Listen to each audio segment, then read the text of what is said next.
وہ جہاں خیمہ زن ہوا تھا اس سے کچھ دور ایک بستی تھی جس میں زیادہ تر مسلمان اور کچھ سوڈانی حبشی رہتے تھے۔ اس بستی میں ایک مسجد بھی تھی جہاں کا امام ایک خاموش طبیعت انسان تھا۔ ایک جوان سال آدمی کوئی 1.5-2 مہینوں سے اس کے پاس دینی تعلیم حاصل کرنے آیا کرتا تھا۔ یہ آدمی جو اپنا نام محمود بن احمد بتاتا تھا کسی دوسری بستی سے مسجد میں جایا کرتا تھا۔ اس کی دلچسپی امام مسجد اور اس کے علم کے ساتھ تھی، مگر اس کی ایک دلچسپی اور بھی تھی۔ یہ ایک جوان لڑکی تھی جس نے اسے اپنا نام سعدیہ بتایا تھا۔ سعدیہ کو محمود اتنا اچھا لگا کہ وہ اسے کئی بار اپنی بکریوں کا دودھ پلا چکی تھی۔ اس کی پہلی ملاقات بستی سے دور ایک ایسی جگہ ہوئی تھی جہاں سعدیہ اپنی 4 بکریاں اور 2 اونٹ چرانے اور انہیں پانی پلانے کے لیے لے گئی تھی۔ محمود وہاں پانی پینے کے لیے رکا تھا۔ سعدیہ نے اس سے پوچھا کہ وہ کہاں سے آیا ہے اور کہاں جا رہا ہے۔ محمود نے کہا تھا کہ نہ کہیں سے آ رہا ہوں نہ کہیں جا رہا ہوں۔ سعدیہ سادگی سے ہنس پڑی تھی۔ جواب ہی کچھ ایسا تھا۔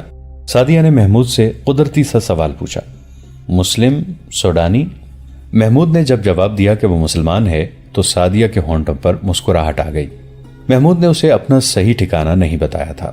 اس کے ساتھ کچھ ایسی باتیں کی جو سعدیہ کو اچھی لگی تھیں۔ سعدیہ اس سے سوڈان کی جنگ کے متعلق پوچھنے لگی۔ اس کے انداز سے پتہ چلتا تھا کہ اسے اسلامی فوج کے ساتھ دلچسپی ہے۔ اس نے جب صلاح الدین ایوبی کے متعلق پوچھا تو محمود نے اس کی ایسی تعریفیں کی جیسے سلطان ایوبی سلطان نہیں، خدا کا اتارا ہوا فرشتہ ہے۔ سعدیہ نے پوچھا، کیا صلاح الدین ایوبی اس سے زیادہ مقدس اور برگزیدہ ہے جو آسمان سے اترا ہے اور مرے ہوئوں کو زندہ کر دیتا ہے؟ صلاح الدین مرے ہوئوں کو زندہ نہیں کر سکتا، محمود نے جواب دیا۔ ہم نے سنا ہے کہ جو لوگ زندہ ہوتے ہیں انہیں صلاح الدین ایوبی مار ڈالتا ہے۔ سعدیہ نے شکی لہجے میں کہا، لوگ یہ بھی بتاتے ہیں کہ مسلمان ہے اور ہماری طرح کلمہ اور نماز پڑھتا ہے۔ تمہیں کس نے بتایا ہے کہ وہ لوگوں کو مار ڈالتا ہے؟ ہمارے گاؤں میں سے مسافر گزرتے رہتے ہیں، بتا جاتے ہیں کہ صلاح الدین ایوبی بہت برا آدمی ہے۔ سعدیہ نے کہا، تمہاری مسجد کا امام کیا بتاتا ہے؟ محمود نے پوچھا۔ وہ بہت اچھی باتیں بتاتا ہے، سعدیہ نے کہا۔ وہ سب کو کہتا ہے کہ صلاح الدین ایوبی اسلام کی روشنی سارے مصر اور سوڈان میں پھیلانے آیا ہے اور اسلامی خدا کا سچا دین ہے۔ محمود اس کے ساتھ اسی موضوع پر باتیں کرتا رہا تھا۔ سعدیہ سے اسے پتہ چلا کہ اس کے گاؤں میں ایسے آدمی آتے رہتے ہیں جو اپنے آپ کو مسلمان بتاتے ہیں مگر باتیں ایسی کرتے ہیں کہ کئی لوگوں کے دلوں میں اسلام کے خلاف شکوک پیدا ہو گئے ہیں۔ محمود نے سعدیہ کے شکوک رفع کر دیے اور اپنی ذات، میٹھی زبان اور شخصیت کا اس پر ایسا اثر پیدا کیا کہ سعدیہ نے بےتابی سے کہا کہ وہ اکثر یہیں بکریاں چرانے آیا کرتی ہے اور محمود جب کبھی ادھر آئے اسے ضرور ملے۔ محمود اسے جذبات اور حقائق کے درمیان بھٹکتا چھوڑ کر اس کے گاؤں کی طرف چلا گیا۔ سعدیہ یہ سوچتی رہ گئی کہ وہ کون ہے، کہاں سے آیا ہے اور کہاں جا رہا ہے۔ اس کا لباس اسی علاقے کا تھا مگر اس کی شکل و صورت اور اس کی باتیں بتاتی تھیں کہ وہ اس علاقے کا رہنے والا نہیں۔ سعدیہ کے شکوک صحیح تھے۔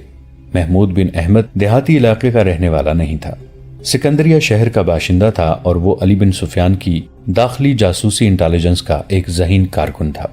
وہ کئی مہینوں سے اپنے فرض کی ادائیگی کے لیے سرحدی دیہات میں گھوم پھر رہا تھا۔ اس نے کھانے پینے اور رہنے کا انتظام خفیہ رکھا ہوا تھا۔ اس کے ساتھ چند اور جاسوس تھے جو اس علاقے میں پھیلے ہوئے تھے۔ وہ کبھی کبھی اکٹھے ہوتے اور ان کے جو مشاہدات ہوتے وہ اپنے کسی ایک ساتھی کے سپرد کر کے اسے قاہرہ بھیج دیتے تھے۔ اس طرح علی بن سفیان کے شعبے کو پتہ چلتا رہتا تھا کہ سرحدی علاقے میں کیا ہو رہا ہے۔ محمود بن احمد کو سعدیہ مل گئی تو اس نے اس لڑکی کے ساتھ بھی ایسے باتیں کی جن سے اسے گاؤں اور گرد و پیش کے علاقے کے لوگوں کے خیالات کا علم ہو سکتا تھا۔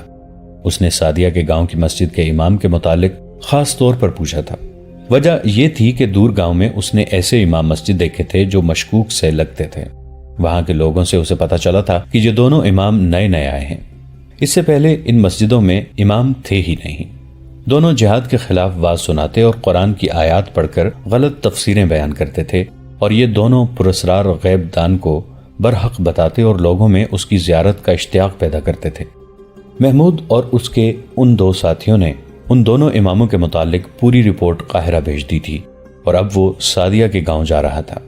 اسے یہ سن کر بہت خوشی ہوئی تھی کہ اس گاؤں کا امام سلطان ایوبی کا مرید اور اسلام کا علمبردار ہے۔ اس نے اسی مسجد کو اپنا ٹھکانہ بنانے کا فیصلہ کر لیا۔ وہ مسجد میں گیا اور امام سے ملا۔ اپنا جھوٹا تعارف کرا کے اس نے کہا کہ وہ مذہبی علم کی تلاش میں مارا پھر رہا ہے۔ امام نے اسے تعلیم دینے کا وعدہ کیا اور اسے مسجد میں ہی رہنے کی پیشکش کی۔ محمود مسجد میں قید نہیں ہونا چاہتا تھا۔ اس نے امام سے کہا کہ وہ 2-3 روز بعد اپنے گھر جایا کرے گا۔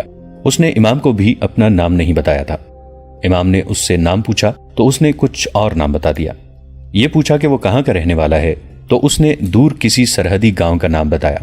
امام مسکرایا اور آہستہ سے بولا، محمود بن احمد، مجھے خوشی ہوئی ہے کہ تم اپنے فرائض سے بے خبر نہیں۔ سکندریہ کے مسلمان فرض کے پکے ہوتے ہیں۔ محمود ایسا چونکا جیسے بیدک اٹھا ہو۔ وہ سمجھا کہ یہ امام صلیبیوں کا جاسوس ہے، لیکن امام نے اسے زیادہ دیر تک شک میں نہ رہنے دیا اور کہا، میں محسوس کرتا ہوں کہ مجھے کم از کم تمہارے سامنے اپنے آپ کو بے نقاب کر دینا چاہیے۔ میں تمہارے ہی محکمے کا آدمی ہوں۔ میں تمہارے تمام ساتھیوں کو جو اس علاقے میں ہیں جانتا ہوں۔ مجھے تم میں سے کوئی بھی نہیں جانتا۔ میں محترم علی بن سفیان کے اس عملے کا آدمی ہوں جو دشمن پر نظر رکھنے کے ساتھ ساتھ اپنے جاسوسوں پر بھی نظر رکھتا ہے۔ میں امام بن کر جاسوسی کا کام کر رہا ہوں۔ پھر میں آپ کو دانش مند آدمی نہیں کہوں گا، محمود بن احمد نے کہا۔ آپ نے جس طرح میرے سامنے اپنے آپ کو بے نقاب کیا ہے، اس طرح آپ دشمن کے کسی جاسوس کے سامنے بھی بے نقاب ہو سکتے ہیں۔ مجھے یقین تھا کہ تم میرے آدمی ہو، امام نے کہا۔ ضرورت ایسی آ پڑی ہے کہ تمہیں اپنا اصلی روپ بتا دینا ضروری سمجھا۔ میرے ساتھ 2 محافظ ہیں جو یہاں باشندوں کے بحروپ میں گاؤں میں موجود رہتے ہیں۔ مجھے زیادہ آدمیوں کی ضرورت ہے۔ اچھا ہوا کہ تم آ گئے۔ اس گاؤں میں دشمن کے تخریب کار آ رہے ہیں۔ تم نے اس آدمی کے متعلق سنا ہوگا جس کے متعلق مشہور ہو گیا ہے کہ مستقبل کے اندھیرے کی خبر دیتا ہے اور مرے ہوں کو زندہ کرتا ہے۔ یہ گاؤں بھی اس کی اندیکھی کرامات کی زد میں آ گیا ہے۔ میں نے گاؤں والوں کو شروع میں بتایا تھا کہ یہ سب جھوٹ ہے اور لاشوں میں کوئی انسان جان نہیں ڈال سکتا، مگر اس کی شہرت کا جادو اتنا سخت ہے کہ لوگ میرے خلاف ہونے لگے۔ میں سنبھل گیا کیونکہ اس مسجد سے نکلنا نہیں چاہتا تھا۔ مجھے ایک اور اڈے اور ٹھکانے کی ضرورت ہے۔ یہاں کے گمراہ کیے ہوئے لوگوں کو اسلام کا سیدھا راستہ بھی دکھانا ہے۔ 15-20 روز گزرے، رات کو 2 آدمی میرے پاس آئے۔ میں اکیلا تھا۔ ان دونوں کے چہروں پر نقاب تھے۔ انہوں نے مجھے دھمکی دی کہ میں یہاں سے چلا جاؤں۔ میں نے انہیں کہا کہ میرا اور کوئی ٹھکانہ نہیں۔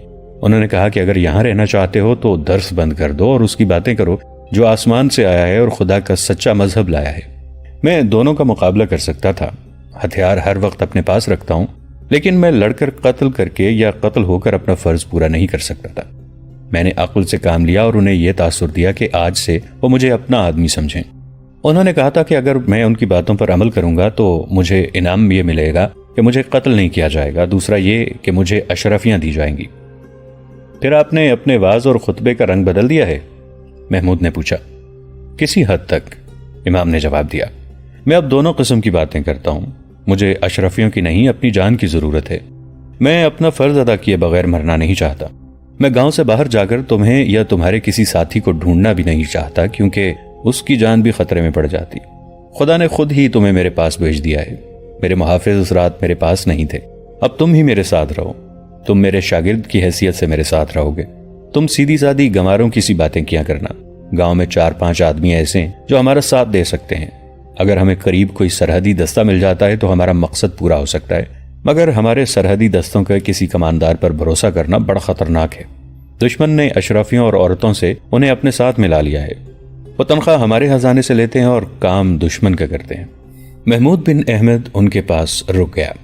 اسی روز امام نے اسے اپنے دونوں محافظوں سے ملا دیا۔ شام کو جب سعدیہ مسجد میں امام کے لیے کھانا لے کر آئی تو محمود کو دیکھ کر ٹھٹک گئی اور مسکرائی۔ محمود نے پوچھا، میرے لیے کھانا نہیں لاؤ گی؟ سعدیہ کھانا امام کے حجرے میں رکھ کر دوڑی گئی اور روٹی کے ساتھ ایک پیالے میں بکریوں کا دودھ بھی لے آئی۔ وہ چلی گئی تو امام نے محمود سے کہا، یہ اس علاقے کی سب سے زیادہ خوبصورت لڑکی ہے، ذہین بھی ہے اور کم عمر بھی۔ اس کا سودا ہو رہا ہے۔ سودا یا شادی؟ سودا، امام نے کہا۔ تم جانتے ہو کہ ان لوگوں کی شادی دراصل سودا ہوتی ہے، مگر سعدیہ کا سودا ہو رہا ہے۔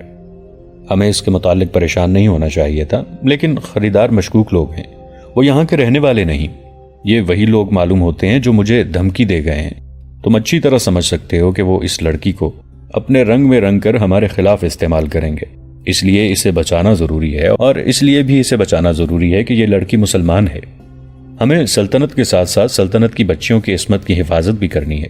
مجھے امید ہے کہ یہ سودا نہیں ہو سکے گا۔ سعدیہ کے باپ کو میں نے اپنا مرید بنا رکھا ہے، لیکن وہ غریب اور تنہا آدمی ہے اور رسم و رواج سے بھاگ بھی نہیں سکتا۔ بہرحال سلطنت اور سعدیہ کی عصمت کے محافظ ہمارے سوا کوئی نہیں۔ اس کے بعد محمود امام کا شاگرد بن گیا۔